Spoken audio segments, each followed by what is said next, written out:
Heartland Hauntings. The Cursed Farmhouse. Wichita, Kansas. The house had stood empty for years, but the price was too good to pass up for a young couple like Richard and Linda, who were looking for a fresh start with their 2 children. From the moment they moved in, Linda felt uneasy. The house had a weight to it, an oppressive silence that felt wrong in the wide-open spaces of the Kansas plains. The first few weeks passed without incident, but it didn't take long for the strange occurrences to begin. It started with small things: doors that would open by themselves, objects that would go missing, only to reappear in the same spot later. Richard brushed it off as coincidence, but Linda couldn't shake the feeling that they were being watched. She began waking in the middle of the night, hearing the creak of floorboards in the hallway, the soft murmur of voices just out of earshot. One night, Richard woke to find Linda standing at the foot of their bed, staring blankly at the wall. Her eyes were wide, and her lips moved silently, as though she was in a trance. When he shook her, she snapped back to herself, but she had no memory of getting out of bed.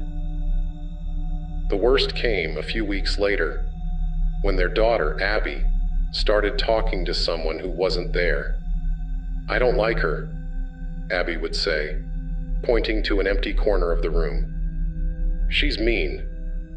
Linda's blood ran cold when Abby described the woman: a pale figure with long black hair, who watched her from the shadows. Linda finally did some research on the house and discovered a horrifying history. Decades earlier, a family had lived there, a family who had been found dead, their bodies twisted in unnatural positions. The official cause of death was never determined, but locals whispered about a curse that hung over the farmhouse. The Wilkersons moved out shortly after, leaving the house to decay in silence once more. To this day, it stands abandoned, the wind whispering through its empty rooms, carrying the echoes of a past too terrible to forget.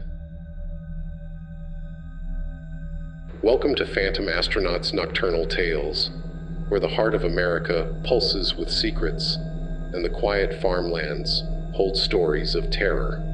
Tonight, we're diving deep into haunted houses scattered across America's heartland, places where families once sought comfort, but instead found themselves confronted by the unexplained. These 20 real-life encounters range from modern to historic, but they all have one thing in common: the houses hold something far more sinister than just memories. Remember to like, share, and subscribe to help our channel grow, and check the links in the description for more ways to support the channel. Now, get ready to hear the 20 scariest true accounts of haunted houses in America's heartland. The Crying Man, St. Joseph, Missouri. In 1991, Adam Fisher inherited a house in St. Joseph, Missouri, from his estranged uncle. The house was old, Victorian style, and sat at the end of a quiet street lined with trees. Adam had no interest in keeping it, but the memories tied to the property drew him in. As a child, he'd visited a few times, though he never stayed long. Something about the house had always unnerved him. When he moved in, it didn't take long for the strange occurrences to start. At first, it was just a sense of heaviness in the air, like the house itself was holding its breath. Then came the crying. Every night, Adam would hear the soft sound of a man sobbing, echoing through the walls. It always came from the same spot, the second-floor bedroom where his uncle had died. Adam tried to ignore it, chalking it up to the creaks and groans of an old house. But the crying became more persistent, louder, as if whoever it was didn't want to be ignored. One night, desperate for sleep, Adam went to the room, determined to face whatever was there. The moment he opened the door, the crying stopped. But the room was freezing. His breath fogged in the air as he stood there, staring into the empty room. Then he saw it, a figure, hunched over in the corner, shoulders shaking with silent sobs. Adam's heart raced, and he slammed the door shut, stumbling back to his bedroom. The next morning, he found a letter from his uncle hidden in the attic, addressed to him. In the letter, his uncle confessed to something terrible. He had been responsible for the death of a man who had worked for him years ago, covering it up as an accident. The guilt had eaten away at him, driving him to madness in his final days. Adam left the house the next day, unable to bear the weight of his uncle's guilt. The house still stands, and locals claim that on quiet nights, you can hear the soft sound of a man crying, trapped in a torment of his own making.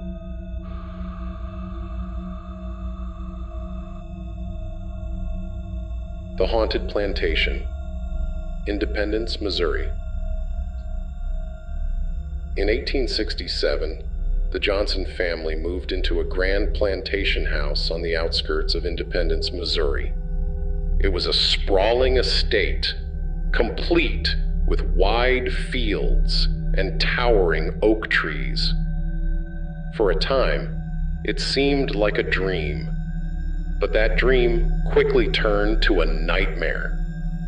The house had a history, one the Johnsons were unaware of when they moved in.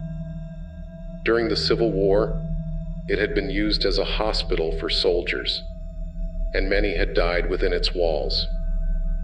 The first sign that something was wrong came when Mrs. Johnson started hearing footsteps in the hallway outside her bedroom late at night.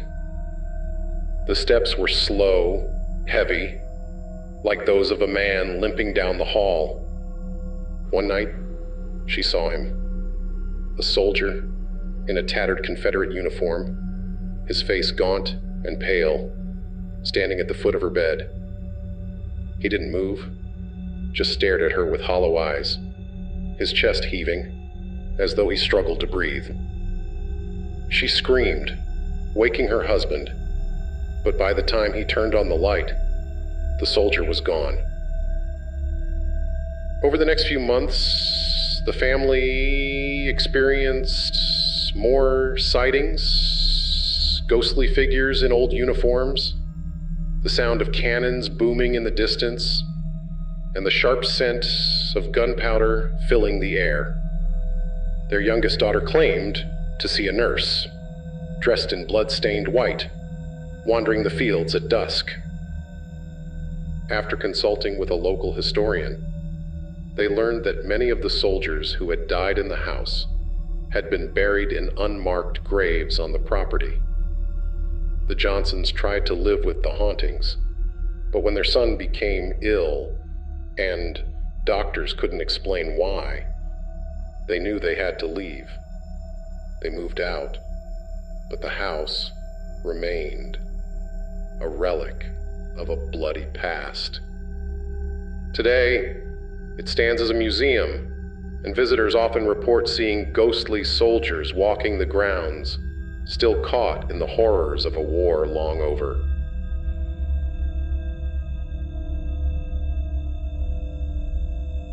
The Little Girl on the Stairs, Topeka, Kansas. In 1934, the Morgan family bought a stately old home in Topeka, Kansas. The house was grand, with a sweeping staircase that led to the second floor and a large wraparound porch. It was the kind of house people dreamed of owning. But It didn't take long for those dreams to turn into nightmares. The hauntings began with their youngest daughter, Emily, who was just 6 years old at the time. Emily started talking about a friend she had made, a little girl who lived in the house with them. At first, her parents thought it was just an imaginary friend, but Emily's descriptions of the girl were eerily detailed. "She wears a white dress, Mama," Emily would say. "She likes to sit on the stairs and wait for me." Mrs. Morgan brushed it off until she saw the girl herself. One night, as she was heading upstairs to check on her children, she saw a small figure sitting on the bottom step. For a moment, she thought it was Emily, but when she called her daughter's name, the figure vanished. The hauntings grew worse after that. The sound of a child's laughter would echo through the halls, and the family would find small handprints on the windows, even though no one had touched them. Emily started having nightmares, screaming in the middle of the night about the bad man who came for the little girl. Desperate for answers, Mr. Morgan dug into the history of the house and discovered that a little girl had died there in the early 1900s after falling down the stairs. Her father, overcome with grief, had taken his own life shortly after. The family believes that the little girl's spirit was still trapped in the house, waiting for her father to come for her. The Morgans moved out a year later, unable to handle the constant presence of the little girl. The house has since passed through many owners, but none have stayed long. Today, it stands empty, the staircase still waiting for the sound of small footsteps echoing in the dark. The House of Mirrors, Omaha, Nebraska. In 1952, a traveling carnival came to Omaha, Nebraska, bringing with it a strange attraction, a house of mirrors unlike any other. The mirrors were old, warped, and covered in a layer of dust that gave the place an eerie, dreamlike quality. It wasn't long before people started talking about strange things happening inside. One evening, after the carnival had packed up and left, a local family decided to purchase the mirrors for their new home. The father, Thomas, was an antique dealer and couldn't resist the unusual find. He installed the mirrors in the hallway of their house, not realizing what they had brought with them. The first sign of trouble came when Thomas's wife, Margaret, began seeing reflections that didn't belong to her. She would catch glimpses of people in the mirrors, people she didn't recognize. They would appear and vanish in the blink of an eye, their faces twisted in fear or anger. Their son, Billy, started having nightmares about the people in the glass. He refused to go near the hallway, claiming that the figures were watching him. Margaret began hearing voices late at night, whispers that seemed to come from the mirrors themselves.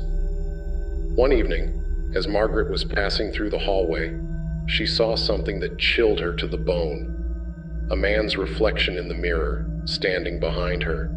He was tall, with deep-set eyes and a wide-brimmed hat that cast his face in shadow. When she turned around, no one was there. Desperate for answers, the family consulted a local medium who told them that the mirrors had been part of a carnival attraction that had burned down years earlier, trapping several people inside. Their spirits, the medium said, were still connected to the mirrors, unable to move on. The family removed the mirrors and sold them to an out-of-town collector, but the damage had been done. Margaret couldn't shake the feeling that the spirits were still with them. watching from the shadows. The house, once a place of comfort, had become a prison of glass.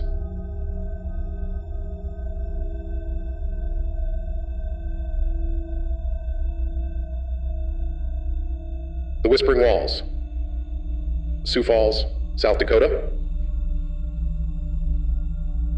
In 1947, the Williams family moved into a modest house on the outskirts of Sioux Falls, South Dakota. It was a simple home, built in the 1920s, with a large backyard and a quiet neighborhood. But from the moment they moved in, strange things began to happen. It started with the walls. At night, Mr. Williams would hear faint whispers coming from the walls of the living room. At first, he thought it was the wind, but the whispers grew louder, more distinct, until he could almost make out the words. His wife, Susan, experienced the same thing. Late at night, as she lay in bed, she would hear a conversation happening just beyond the wall, voices murmuring in low, urgent tones. But when she pressed her ear to the wall, the voices would stop. One evening, as the family sat down to dinner, their daughter Clara suddenly stood up and walked to the wall, pressing her small hand against the wallpaper.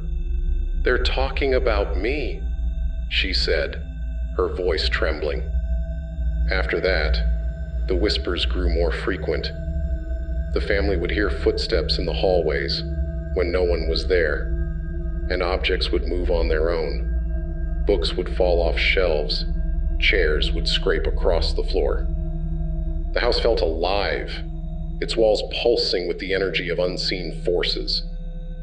The Williamses eventually consulted a local historian who told them that the house had been built on land that once belonged to a family who had disappeared under mysterious circumstances. The bodies were never found, but locals believed that their spirits had remained trapped within the walls of the house.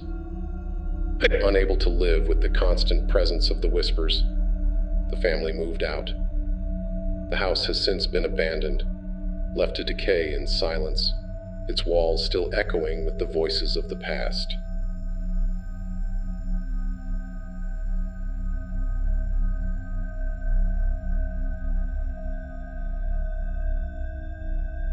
The house on Elm Street, Springfield, Illinois. In 1965, the Davenport family bought a charming two-story house on Elm Street in Springfield, Illinois. The house had a history. Built in the early 1900s, it had been passed down through several owners, each leaving their mark on the property. But none had stayed long. From the moment they moved in, Mrs. Davenport felt like something was watching her. The feeling was strongest in the upstairs hallway, where the shadows seemed to stretch and bend in ways that defied the light. She began having strange dreams about a man in a black suit, standing at the foot of her bed, watching her as she slept. Her husband, Frank, dismissed her concerns as nerves from moving into a new house. But things quickly escalated. One night, as they were sitting in the living room, they heard a loud crash from upstairs. Rushing up to investigate, they found that the mirror in the hallway had shattered, though no one had touched it. Their daughter, Lucy, started having nightmares about the man in the suit, who she said would sit in her room at night and watch her sleep.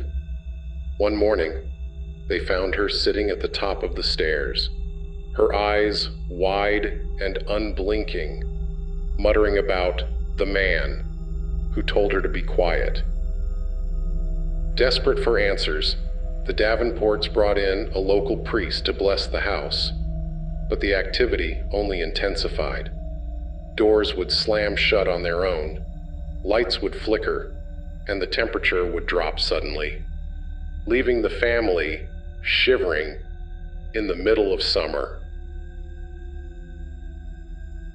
After doing some research, they discovered that the house had once belonged to a man who had been accused of murder.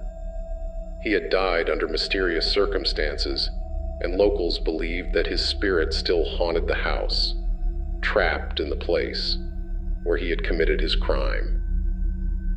The Davenports moved out after less than a year, unable to handle the constant presence of the unseen. The house remains on Elm Street, its windows dark, its doors closed, hiding the secrets of its haunted past. The Poltergeist of Cedar Ridge, Des Moines, Iowa. In 1974, the Hanson family moved into a quiet house on Cedar Ridge Road in Des Moines, Iowa. The house was small, but it was perfect for their growing family, with a large backyard and a peaceful neighborhood. But it didn't take long for them to realize that they weren't alone. The first sign of trouble came when their son, David, started waking up in the middle of the night, screaming about the man with no face who would stand at the foot of his bed. His parents brushed it off as nightmares, but the incidents grew more frequent. David would wake up with scratches on his arms, though there was no explanation for how they had gotten there. Then came the poltergeist activity. Objects would move on their own, books would fly off shelves, dishes would shatter in the kitchen, and furniture would be rearranged overnight. The family would hear loud bangs and crashes in the middle of the night, but when they went to investigate, they found nothing out of place. One evening, as Mrs. Hanson was doing laundry in the basement, she felt a cold hand brush against her neck. She turned around, but there was no one there. The next morning, she found a message scratched into the wall. "Get out."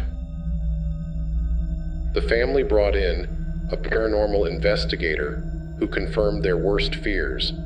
The house was haunted by a malevolent spirit. The investigator believed that the spirit had been attached to the land long before the house was built, and it was growing stronger with each passing day. The Hansons moved out shortly after, leaving the house behind. Today it stands empty, its windows boarded up, a dark reminder of the poltergeist that still lingers within its walls. The House of Shadows, Cedar Rapids, Iowa. In 1980, a young couple named Tom and Rebecca bought a small, cozy house in Cedar Rapids, Iowa. It was the kind of house that seemed perfect for starting a family. Quiet, charming, and filled with natural light. But as they settled in, they began to notice something strange. At first, it was just a feeling, an unsettling sense that they were never truly alone. Rebecca would catch glimpses of movement out of the corner of her eye, shadows that darted across the room, figures that seemed to vanish the moment she turned her head. Tom, ever the skeptic, brushed it off as her imagination. But then, the shadows became more tangible. One evening, as Rebecca was sitting in the living room, she saw a dark figure standing in the hallway. It was tall, with no discernible features, just a shadowy outline that seemed to pulse with malevolent energy. When she blinked, it was gone. Tom finally believed her when he saw the figure himself. One night, he woke up to find a shadow standing at the foot of their bed, its presence cold and oppressive. The air in the room seemed to thicken, and Tom struggled to breathe as the shadow loomed over them. When he reached out to touch it, his hand passed through nothing but air.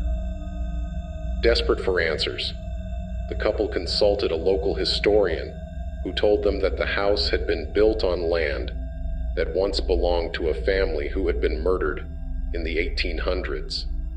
Their bodies were never found, and locals believed that their spirits still roamed the area, trapped between worlds. The couple moved out shortly after, unable to live with the constant presence of the shadows. The house remains, its windows dark and its rooms empty, haunted by the ghosts of the past. 10. The Man in the Attic. Oklahoma City, Oklahoma. In 1987, the Thompson family moved into a beautiful old house in Oklahoma City. It was a large 2-story home with an attic that had been converted into a guest room. The family loved the house, but from the moment they moved in, strange things began to happen. It started with noises, soft thumps and creaks coming from the attic late at night. Mr. Thompson chalked it up to the house settling, but his wife wasn't so sure. She started feeling uneasy whenever she went up to the attic, as though someone was watching her. One night, their teenage son, Eric, was staying in the attic when he heard footsteps outside the door. Thinking it was his parents, he called out, but no one answered. The footsteps grew louder, pacing back and forth in front of the door. When Eric opened the door, the hallway was empty. The next morning, they found scratch marks on the attic door, deep grooves that hadn't been there the night before. Over the next few weeks, the activity escalated. Objects would move on their own, doors would slam shut, and the temperature in the attic would drop to freezing, even in the middle of summer. The family brought in a paranormal investigator who confirmed their worst fears. The attic was haunted by the spirit of a man who had died in the house years earlier. The investigator believed that the man had been murdered and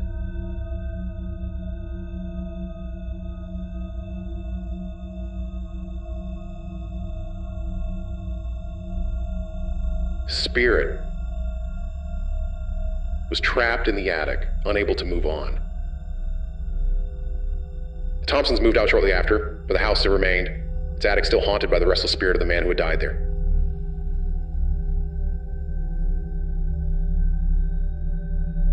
The Haunted Mansion, St. Louis, Missouri.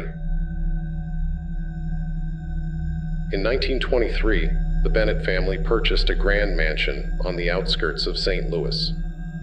The mansion had once been the pride of the city, but it had fallen into disrepair over the years.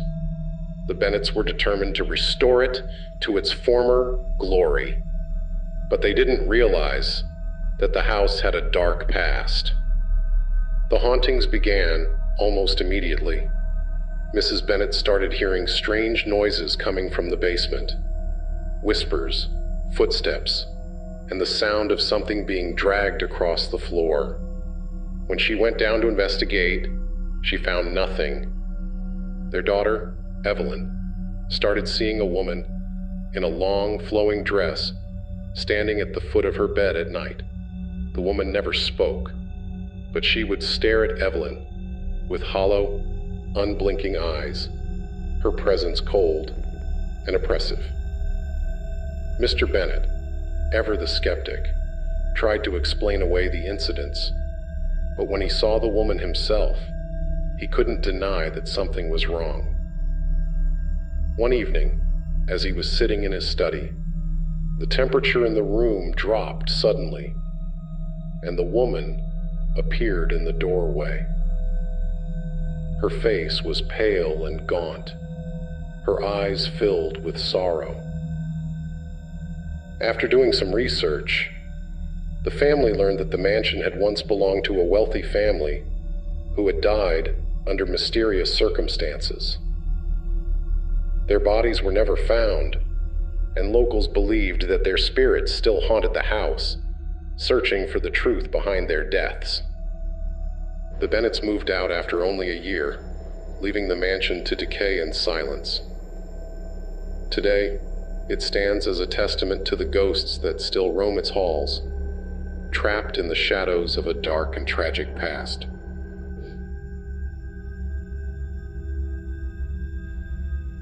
The Screaming House, Atchison, Kansas.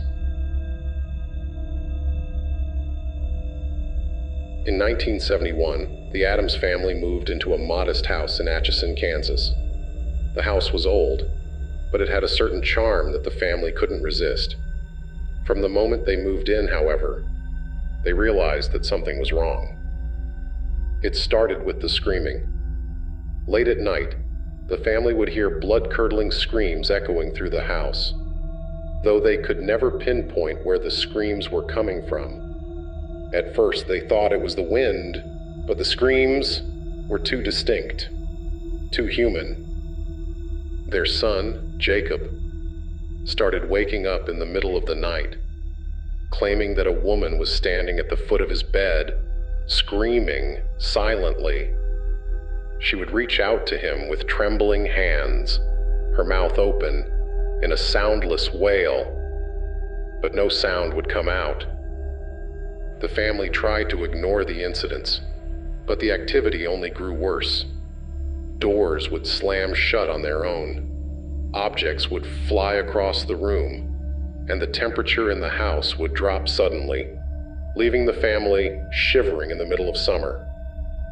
Desperate for answers, the family consulted a local historian who told them that the house had once belonged to a woman who had been found dead under mysterious circumstances. Her screams had been heard by neighbors in the days leading up to her death, but no one had been able to help her.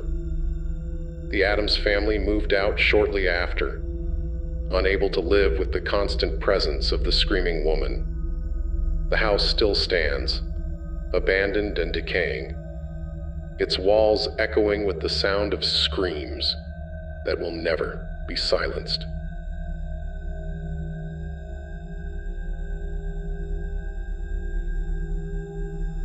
The House of Dolls, Terre Haute, Indiana. In 1960, the Robinson family moved into a charming Victorian house in Terre Haute, Indiana. The house had been left vacant for years, but it had once been home to a wealthy family who had mysteriously disappeared in the early 1900s. From the moment they moved in, the Robinsons noticed something strange. Dolls. The house was filled with old porcelain dolls that seemed to have been left behind by the previous owners. Mrs. Robinson, thinking they were harmless, kept the dolls in a glass cabinet in the living room. But soon, the dolls began to move. Mrs. Robinson would find them in different positions than she had left them, their eyes seeming to follow her as she moved around the room. Her daughter Lily started having nightmares about the dolls, claiming that they would come to life at night and whisper to her. One evening, Mrs. Robinson heard a soft giggle coming from the living room. When she went to investigate, she found that the dolls had been arranged in a circle on the floor, their heads tilted as if they were watching her. Terrified, she locked the dolls in the cabinet, but the activity only grew worse. The family consulted a local medium who told them that the dolls were possessed by the spirits of the previous owners, who had been trapped in the house after their deaths. The medium performed a cleansing ritual, but the dolls continued to move on their own. The Robinsons moved out shortly after, leaving the house and its dolls behind. Today, the house stands abandoned, its windows dark and its rooms empty, save for the dolls that still sit in their glass cabinet, waiting for their next visitors.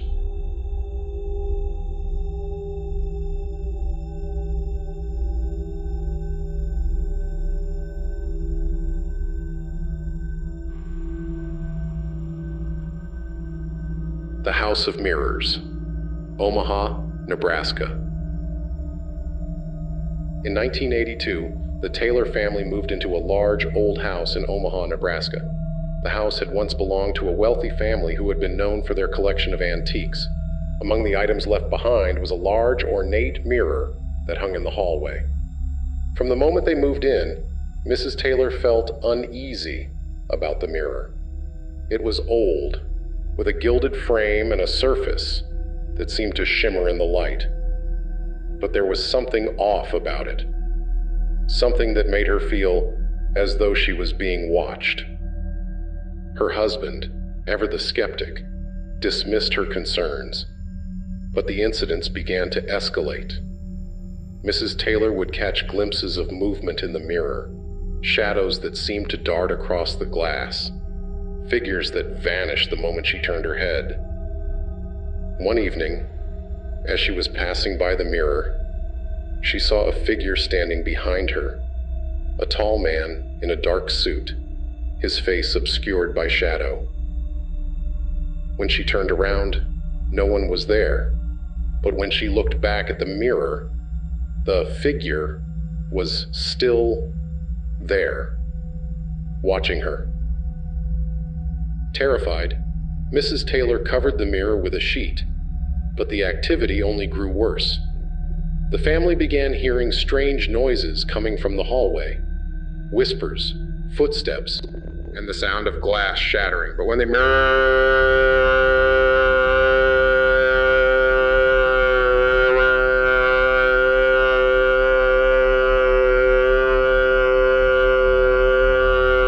investigate the mirror was always intact. After doing some research, the Taylors learned that the mirror had once belonged to a man who had died under mysterious circumstances. Locals believed that his spirit was trapped in the mirror, unable to move on. The family moved out shortly after, leaving the mirror behind. The house remains abandoned, its windows dark and its rooms empty, haunted by the spirit trapped within the glass.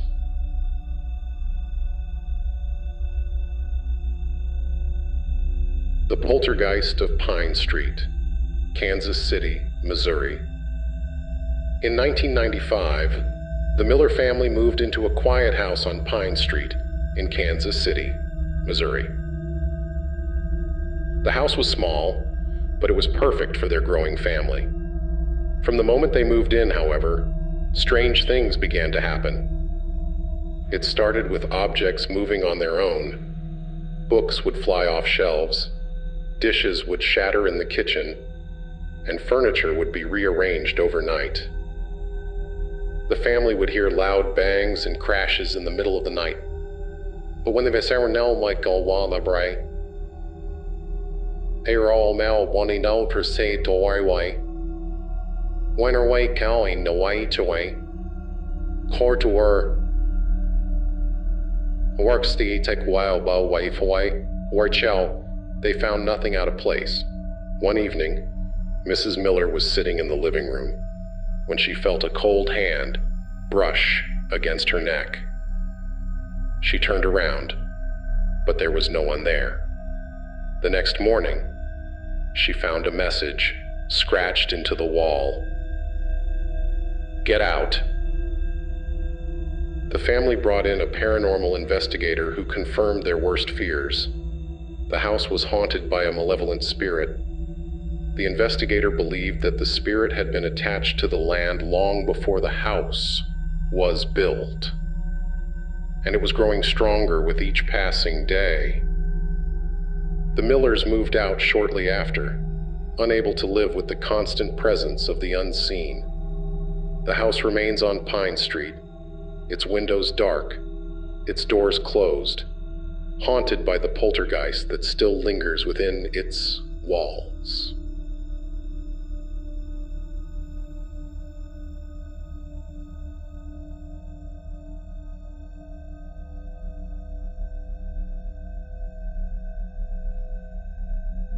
The Crying Woman, Lincoln, Nebraska.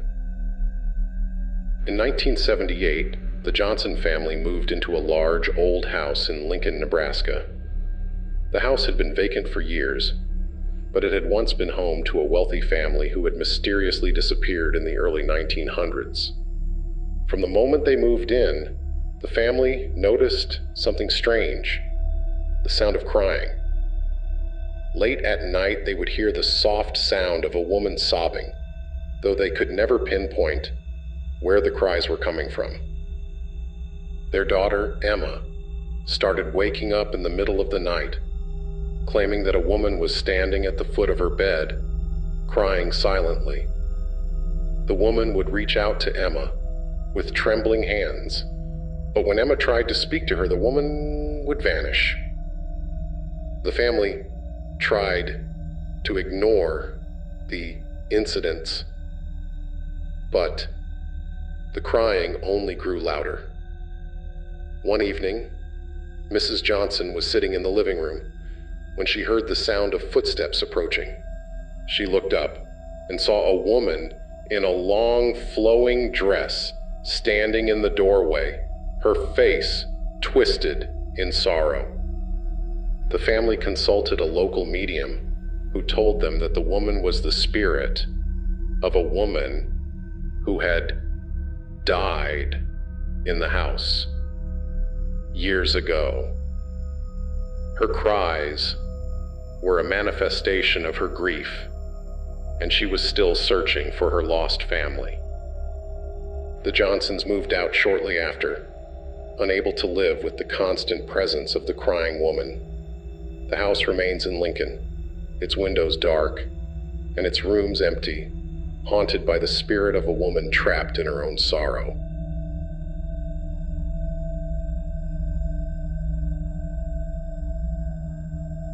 The House of Shadows, Columbia, Missouri. In 1983, the Reed family moved into a small, quiet house in Columbia, Missouri.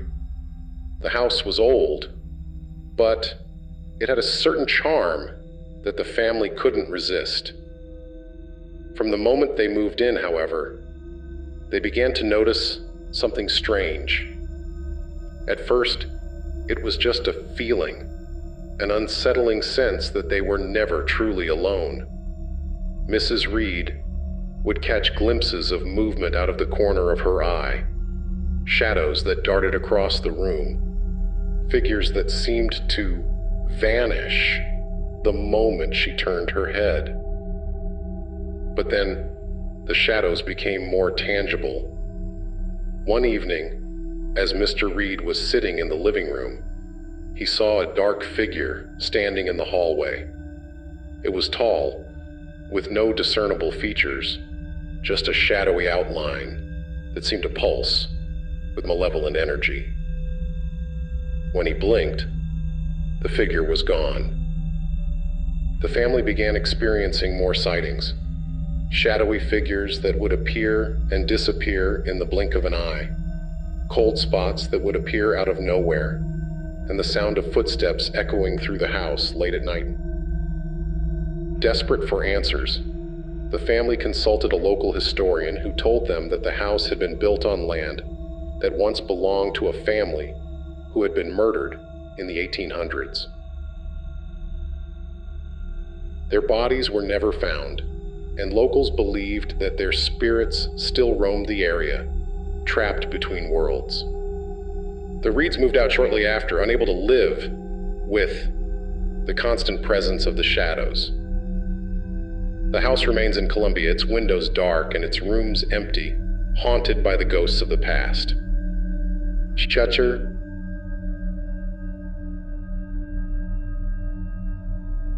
The Poltergeist of Oak Street, Des Moines, Iowa. In 1976, the Carter family moved into a quiet house on Oak Street in Des Moines, Iowa. The house was small, but it was perfect for their growing family. From the moment they moved in, however, strange things began to happen. It started with objects moving on their own. Books would fly off shelves. dishes would shatter in the kitchen, and furniture would be rearranged overnight.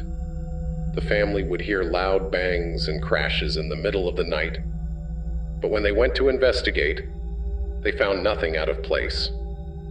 One evening, Mrs. Carter was sitting in the living room when she felt a cold hand brush against her neck. She turned around, but there was no one there. The next morning, she found a message scratched into the wall. "Get out."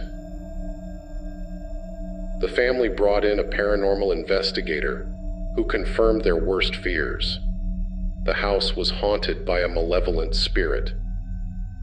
The investigator believed that the spirit had been attached to the land long before the house was built, and it was growing stronger with each passing day. The Carters moved out shortly after, unable to live with the constant presence of the unseen. The house remains on Oak Street, its windows dark, its doors closed, haunted by the poltergeist that still lingers within its walls.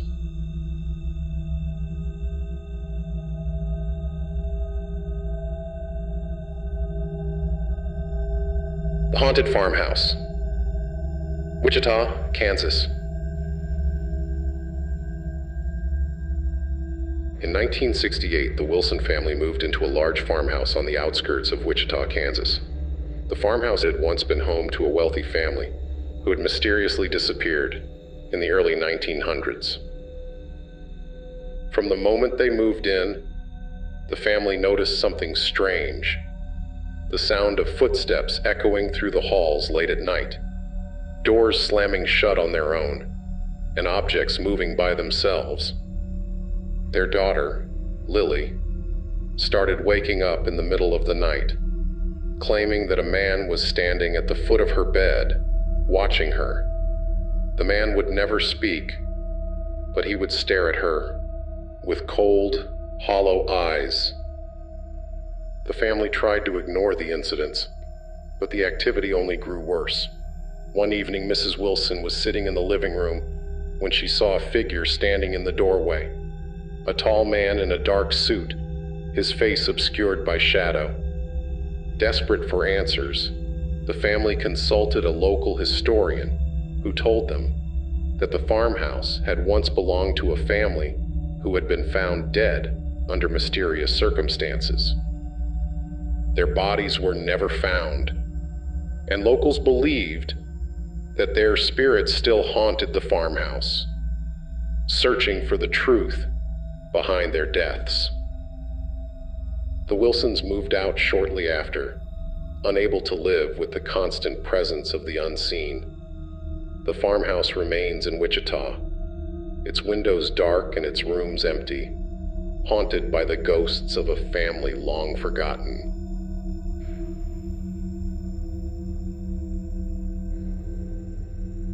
The Crying Man, St. Louis, Missouri.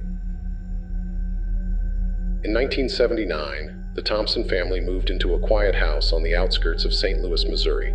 The house was old, but it had a certain charm that the family couldn't resist. From the moment they moved in, however, strange things began to happen. It started with the sound of crying.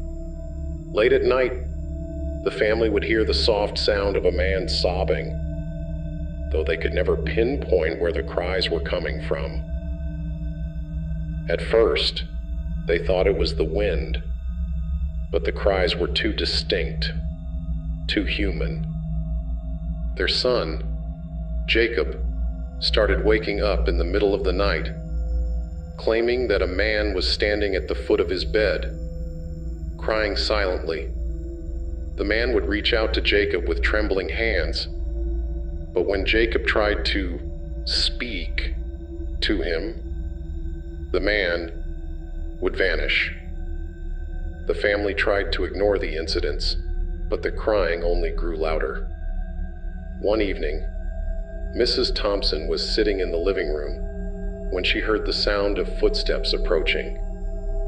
She looked up and saw a man in a dark suit standing in the doorway, his face twisted in sorrow. Desperate for answers, the family consulted a local historian who told them that the house had once belonged to a man who had died under mysterious circumstances. His cries were a manifestation of his grief, and he was still searching for peace. The Thompsons moved out shortly after, unable to live with the constant presence of the crying man. The house remains on the outskirts of St. Louis, its windows dark and its rooms empty, haunted by the spirit of a man trapped in his own sorrow. Thank you for joining me on this eerie journey through haunted houses in America's Heartland.